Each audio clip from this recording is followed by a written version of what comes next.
talk with several, let's say Leo has a secret clearance, and I go talk with a whole bunch of people that have top secret clearances, and they're only willing to share with me secret information. Well, I could say, what's the ship name? And they could say, you know, it's the USS Leo. That's what they're willing to tell me, and they can tell me that because I have the clearance. Then I say, where's the ship coming from? Where's the ship going to? What's on the ship? I get a different answer for each of that. Well, if I combine that information, individually the information might not mean anything, but if I combine it, I may be able to put together, okay, it's that ship, it's a warship, it's coming from here, it's going to there, and it's a pretty big ship, so I doubt it has bananas on it. Maybe it has weapons, right? I can collect little pieces of information, and the sum of that information is greater than that of it individually. So that would be an aggregate slash inference attack on a system, and it's actually quite popular. And so there's several factors that you can use for that. You know, what's the critical system function, or are there any sort of extenuating circumstances, or is it public information? What happens if it's not public information and it gets to the public? WikiLeaks. Catastrophic loss of system availability, basically the system fries. A large supporting or internet connecting systems, that's really dependency oriented. Big fancy way of saying dependency oriented. Or if it's a critical infrastructure, or it's trade secrets, or intellectual property. So it's kind of interesting, right? We just saw Operation Shady Rat, and we say it's the largest transfer of wealth in American history, and it only makes the headlines for less than 15 minutes on the evening news. Actually 3 minutes and 41 seconds on the evening news, and it's basically never talked about again. Excuse me? The largest what? Transfer of intellectual property, and it only makes 3 minutes and 41 seconds of the news and it's never brought up again? I don't get that. Blows my mind. We are not focusing on the right stuff if that's the case. Until you brought it up, I'd never even heard of it. Exactly, most people haven't. But I mean, now we got a little history and we can tie it into the information at hand. I mean, now it's obvious. I mean, that should have been a great concern, and I'm sure to a certain audience it was. I'm sure people are investigating it, but for how long? Until the next high priority issue comes up. Again, this happens every other day. You get some sort of attack. Fire. Until the next fire, and now how many fires do you have? And how many firefighters are there? That number is not growing at the rate that the fire is growing. Hence, my personal attachment to this process. The only way I see to solve that problem is to duplicate myself. Or someone with similar qualities. Or take someone who's already good at the subject and make them better, if I can. So, the functionality, the circumstances, I have some blurbs on that, but I'm hoping, am I making sense? On the same page? Okay.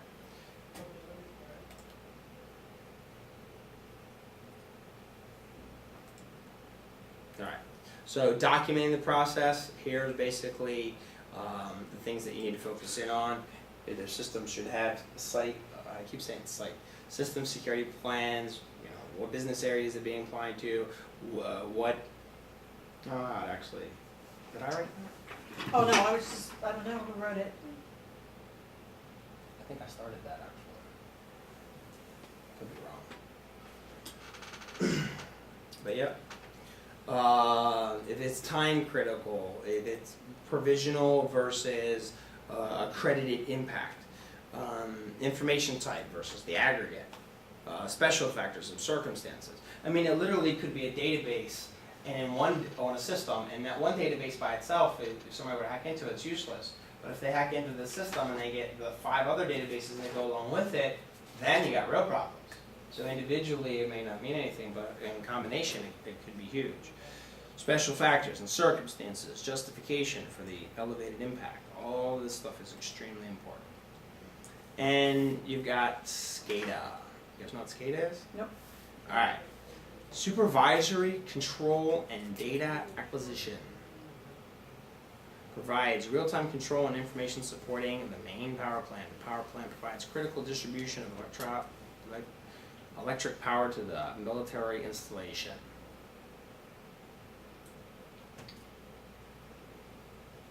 So you'll have D71, which is an energy supply, and that's what's looked at. General information, the system processes routine administrative information, and then you go through your steps. Step 1, identify the information. It's energy type. Low to medium, low to high in terms of confidentiality, integrity, or availability. And how, it doesn't say that, but how do I know? It says it here, but let's pretend I don't see that.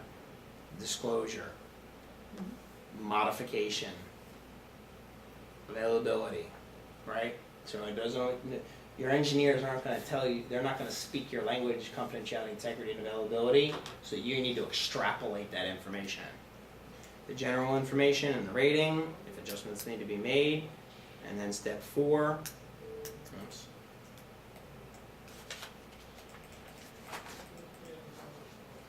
And then of course step 4. Well, the next steps rather. So just an example of how you would have it in some sort of format.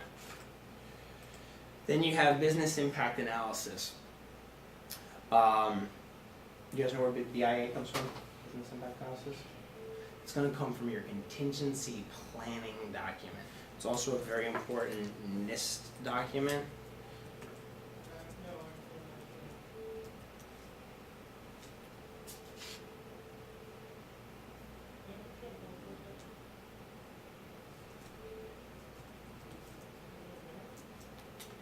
Which would be NIST 834.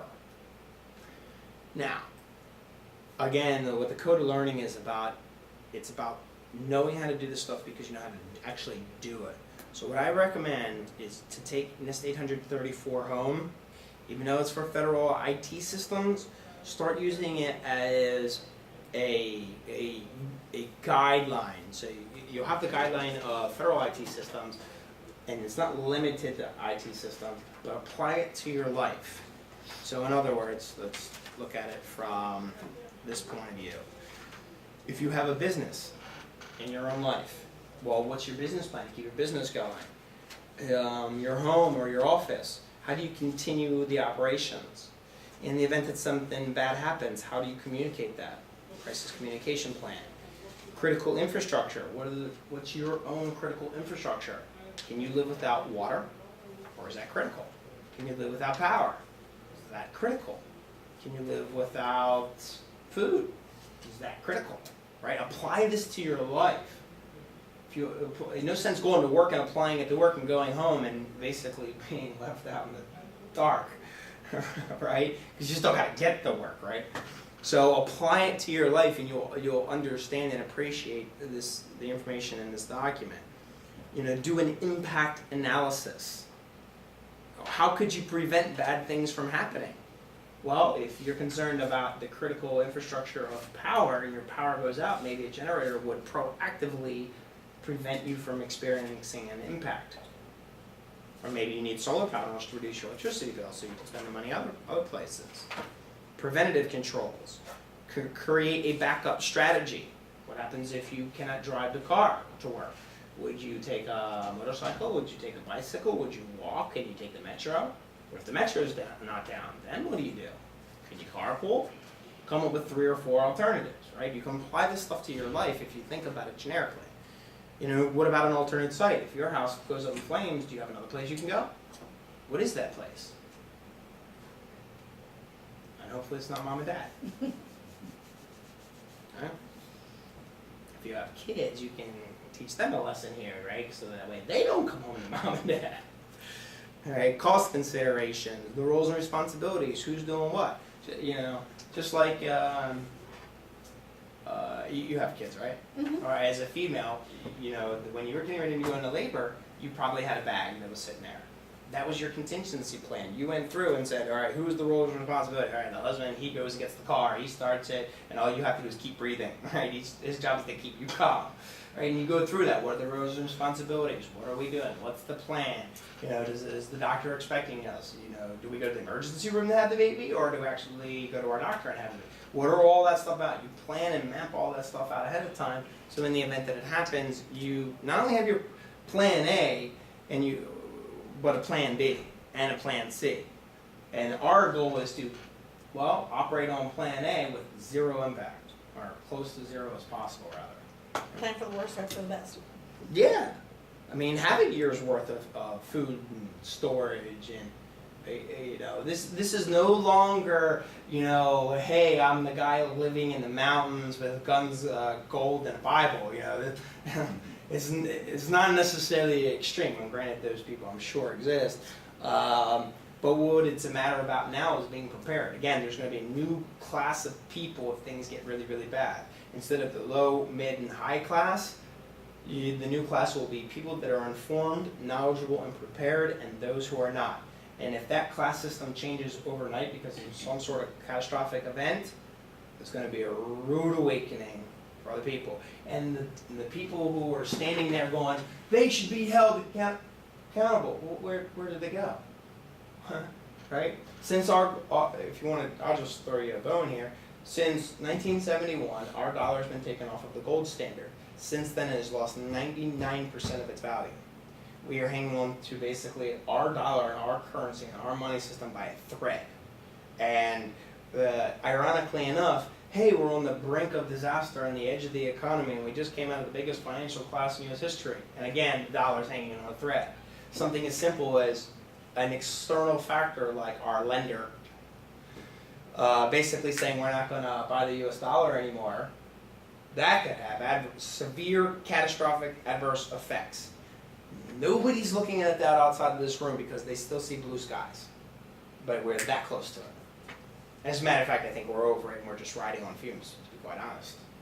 But literally things could happen overnight, whether you expect it or not. So absolutely expect the worst, plan the best. Because if you're prepared, then you have a chance. Think about it in terms of a tsunami, right? Why did they do the warning system? Give people a chance to prepare. What do you think the bailouts were for? To give people a chance for prepare. The problem is that a couple months and years go by, or a couple years now, and people are going, oh yeah, we're past that. No, we're not. A bailout, the stimulus is a surplus, it's like a sugar high. So everybody's still driving, but look at the gas prices over the last 5 or 10 years. 99 cents, $4, I think at one time. Gasoline, all of a sudden, Iran plays this game with that canal, and we lose a fifth of the oil supply, and gas prices skyrocket. How long is it going to take for that to be fixed? There are people literally that can't even get to work right now. And then the government wants to raise taxes on top of that, right? So your toll systems, gas costs more to get to work, you got to play the toll systems. And if you think about what your average commute to work costs, right? If you make $10 an hour, and it might take you 2 to 3 hours worth of your day just to pay for getting there. So that means that realistically, on an 8-hour day, you just lost a little less than a third, or a little bit more, close to a third, just say a third. A third of what you're making now is going to just getting to work. The significance of financial impact, it could devastate certain people. Now all of a sudden there's no employees. No employees, how can you serve customers? Or there's more customers and no employees, people can't get the goods to where they need to be, now all of a sudden the store's rented. Or people can't afford to buy the goods. Or they just can't afford it. I can go work. How tight can you tighten the belt, right? Most people, the government may not have figured this out yet. I think they're working on it, but I can't see what they're working on. But all we can do as individuals is prepare for ourselves. And so I look at something as simple as this, and I think this is huge in terms of its impact. Right? I want you guys to develop contingency plans, whether it be technical or not. It could be something literally as simple as having a printout of your phone list versus stored in your phone. It could be as simple as that. Little things like that. In the case of EMF. Right, exactly. Do you have the addresses of everybody? When's the last time you updated your family address list? Every Christmas. You literally may need to mail somebody a letter and say, I'll be in the mountains with you. Yeah, but I have a question for you. Where do you keep that information? Right now, it's not in a fire-safe place, but we've been looking Or at getting the duplicate place. fire-safe container. Because one of the other things that we started doing, and this may be extreme by most people's definition, is for the first time in my life, we have started keeping, other than day-to-day, cash in the house. Literally let cash under the mattress kind of thing, Mhm. because if the you-know-what hits the fan, I don't trust that there's gonna be a banking system, let alone anything else. So if the ATMs go down, I can't get to it, it may be there, and it may be insured, but Right. how am I gonna use it if I can't get to it? Or the stores may not have the capability to handle electronic transactions or credit cards, et cetera. So Right. it's not huge, I mean, it's not, you know, like they've got thousands of dollars laying around, but enough, hopefully, that if we had to go back to a cash system, Yeah. I have cash on hand. I'll raise you one. I What actually about do. gold or silver? As opposed to money. I don't have any gold or silver other than whatever cheap jewelry I have. That may, Yeah. that may be the currency. Right. Every government that has ever existed that has produced money as a currency has ultimately gone over the period of time. Mm-hmm. And the only things that have ever been any significant value of trade was basically commodities. You know, animals, Right. gold, silver, oil. Those are the things of value. We just use money to Food. represent that. Yeah. Food, yeah. Yeah. Right, that's just the representative. So if the money system goes over, even though you have a contingency plan, that's done. So if there's the possibility of trading that in to diversify that, that may be a constructive idea. Yeah. Now I know gold is the standard, But- Not for us. but it's hard to negotiate buying something with gold because it's one coin is worth so much. Who are you buying it from? If you're buying it from the retailers, you're gonna pay the $1,500 an ounce. But if you would start your own business and we buy gold, then you might be able to find people that will call you up and say, look, I have a ring, and then you can negotiate the price on versus off of what they want now. Like a So you pawn can take store. similar being your own pawn store, basically. Yeah, but what I was getting at, if you have silver, which is worth a lot less, you can, just a scenario. So say I have a Let's- $1,500 let's say you wanna coin I buy can't get change for, if I Right. go to the store, I gotta spend the That's what I'm $1,500 getting at. kind of thing. Yeah. Okay, I see what I have silver. Yeah. I buy silver in 100-ounce increments, still to this day. And they're not in coin fashion, but nonetheless, I can trade a bar of silver for coins. And here's why, because if the money system goes over, the little bit of silver and gold that I have is gonna skyrocket. And so instantly overnight, most people that operate on money, my personal contingency for that, most people that operate on money, they're gonna be wiped out completely. Me, simultaneously, my wealth is gonna skyrocket. I got gold and silver. See what I mean? That's the difference, it's just how I hold it. Where do you buy the gold? Do you buy it from the net? Or do you buy it? There's a couple places. If you wanna go I'm the just commercial curious. route, you can probably pay 1% over at the actual, I've seen these advertisements that places, you only pay 1% above, whatever. yeah, But exactly, that's your I don't know average. how valid they are. Well, the reason why I like those is because they're IRA approved,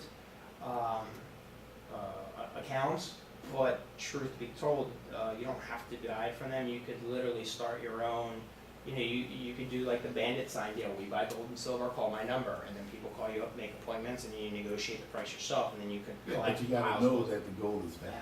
I mean, Yeah. Right, you have to have a way of Test it. appraising and stuff. A little tester? Mhm. Okay. I was just curious. No, all of your questions can be answered.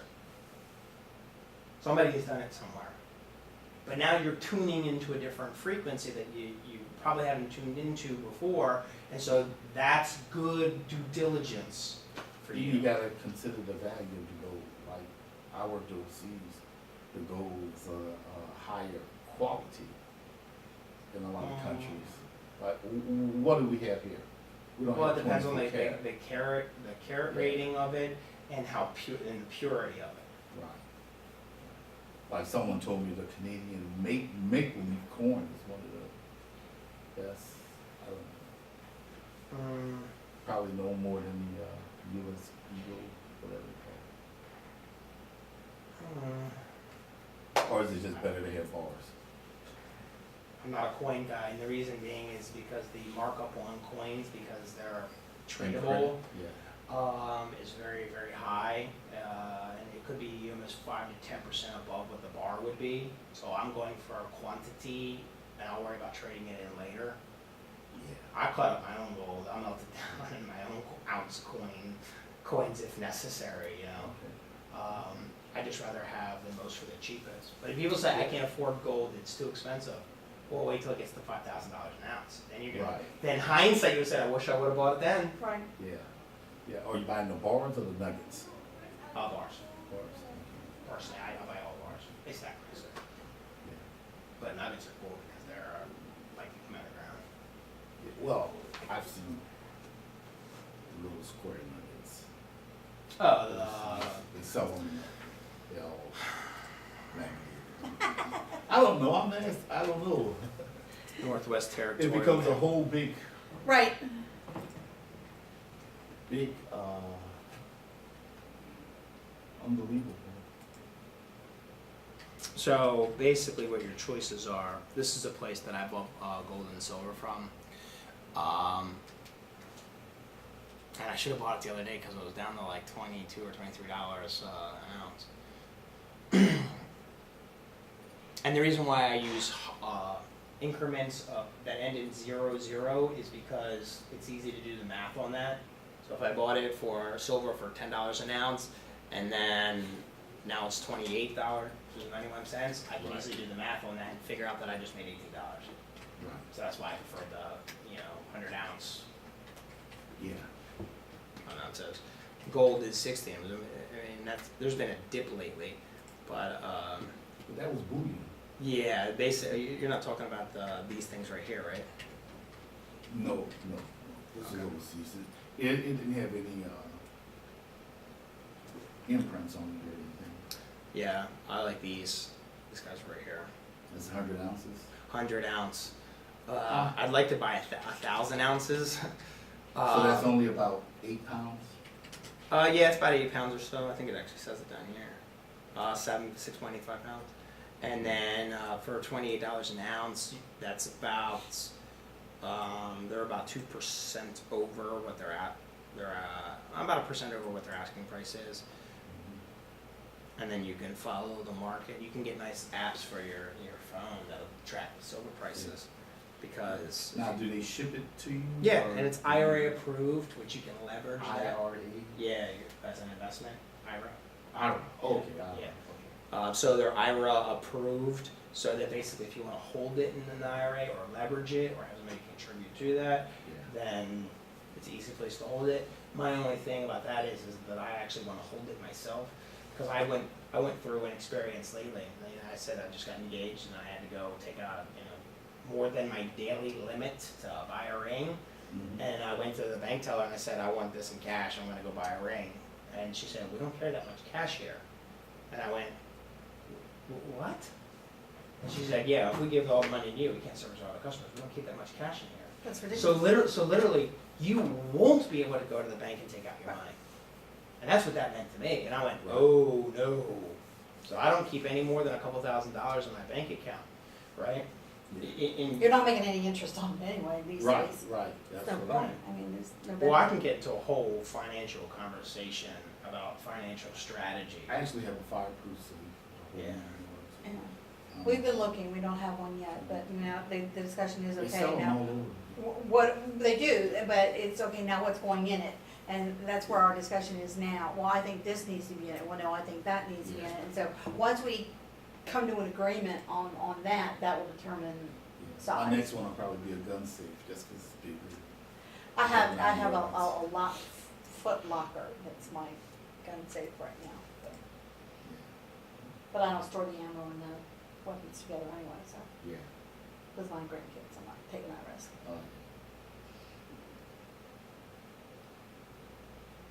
I'm not a survivalist, I'm just a realist.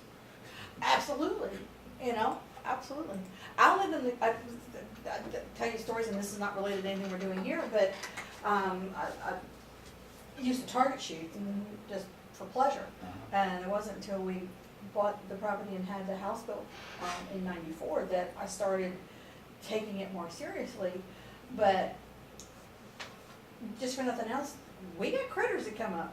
Yeah. I mean, I have a raccoon in my backyard in my tree, and it's bigger than my dog, and I gotta sit here and think, okay, do I let it do its thing? Or do I take it out, or is it injured, is it rabid, is it, vicious or whatever? I better know how to take care of it, because I'm not necessarily gonna have somebody around to do it for me.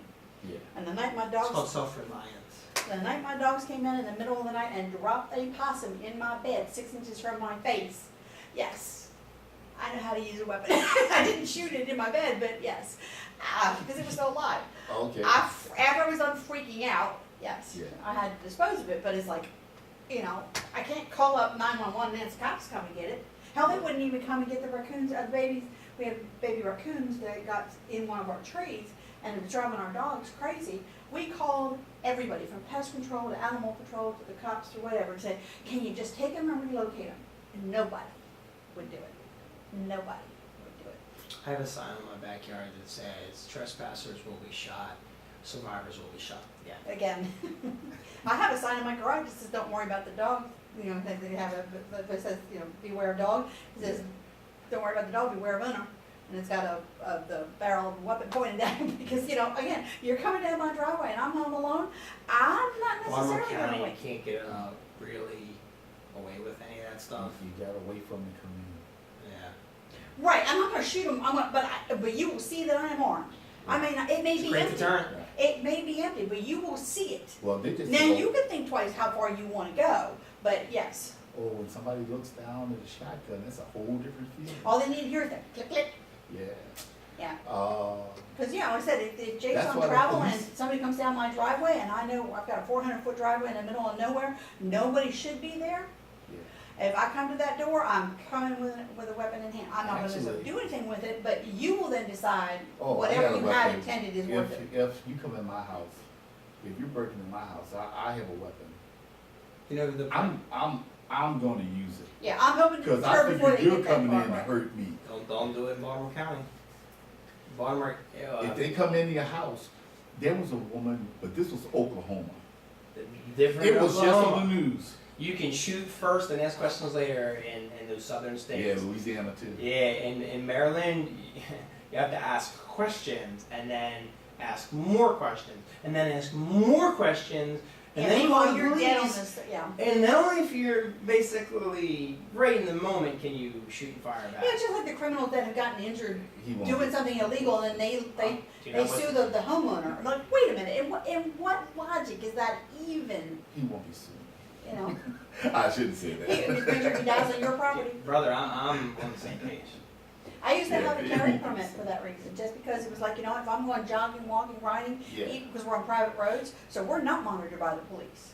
So Mm. you know what, again, it's a deterrent. You may see me and think, hey, there's a field over there, and there's nobody else around. Yeah. Okay, but you want to take the chance that I don't know how to shoot this weapon I'm carrying? I've never carried loaded, but nobody knew it. All they needed to do was see it. So, I keep mine. Yeah. I keep mine. I do in the Yeah, house, but little not kids. when I was out. But, Look, yeah. in Maryland, you have a lot of Democratic folks that think that guns are bad, and you don't like seeing that stuff.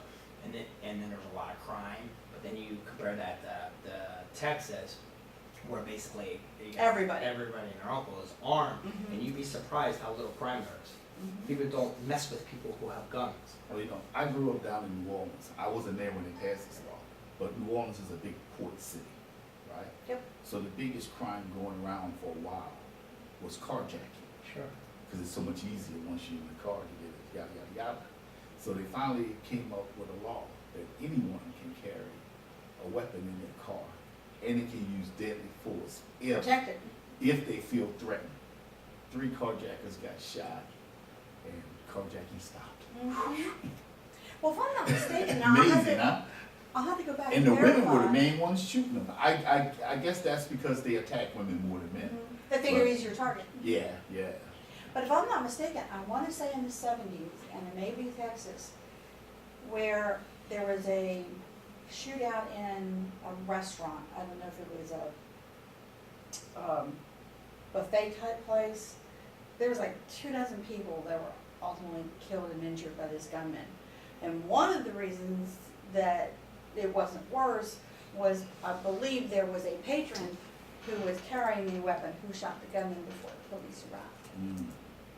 Because I remember hearing an interview with his daughter, because I think he ultimately got, I don't remember, I want to say it was, you know, I said it was, I want to say it was in the seventies, but I don't. People were literally jumping out the plate glass windows to try and get away because of the chaos that was going on and that, but, you know, and she was a big carry, Yeah. right to carry, even like bars, restaurants, whatever, that aren't permitted in most places now. Well, there was you probably saw it yesterday, a woman in Oklahoma, shotgun. Two guys were breaking into the house. She called 911. They said you have to wait for him to get inside. She did. We went No away. problem. The other one, he turned himself in. Is that somebody now? I think it may be this video.